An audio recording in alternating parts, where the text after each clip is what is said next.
خیال بن کر زندہ انسانوں کے ذہن میں رہ جانا بھی زندہ رہنے کا ایک طریقہ ہے۔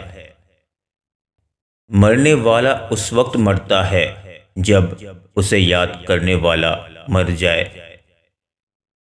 اگر خواہش حاصل سے زیادہ ہو تو انسان خود کو غریب سمجھتا ہے۔ آج کے مسلمان کا المیہ ہے کہ اسے اللہ سے زیادہ غریب ہونے کا ڈر ہے۔ محبت بدلے میں محبت چاہتی ہے، نہ کہ مہربانی۔ آخری وقت میں آپ نے جس کو یاد کرنا ہے، اس کو زندگی میں کیوں یاد نہیں کرتے؟ جس وقت آپ قبر میں جاؤ گے تو آخری وقت میں کیا مانگو گے؟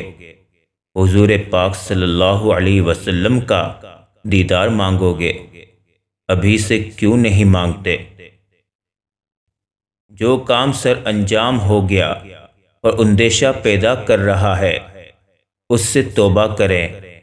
اللہ تعالیٰ جب توبہ کی توفیق عطا فرمائے تو سمجھو رحم کر رہا ہے۔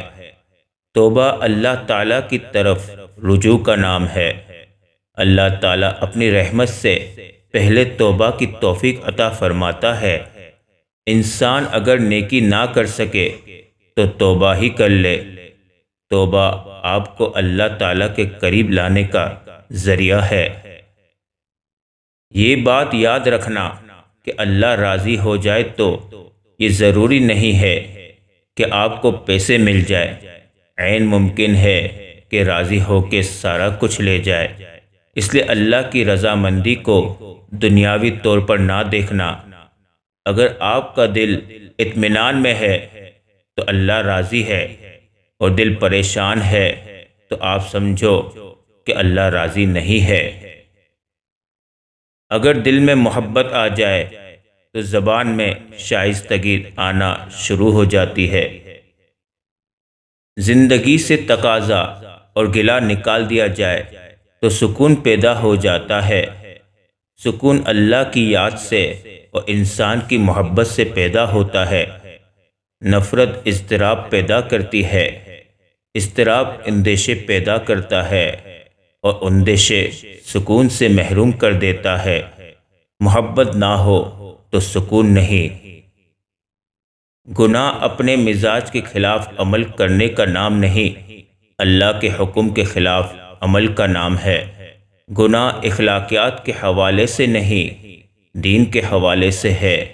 اخلاقیات کا دین اور ہے، دین کا اخلاقیات اور۔ غم آ جائے تو سمجھو شاید تمہیں پسند کیا جا رہا ہے۔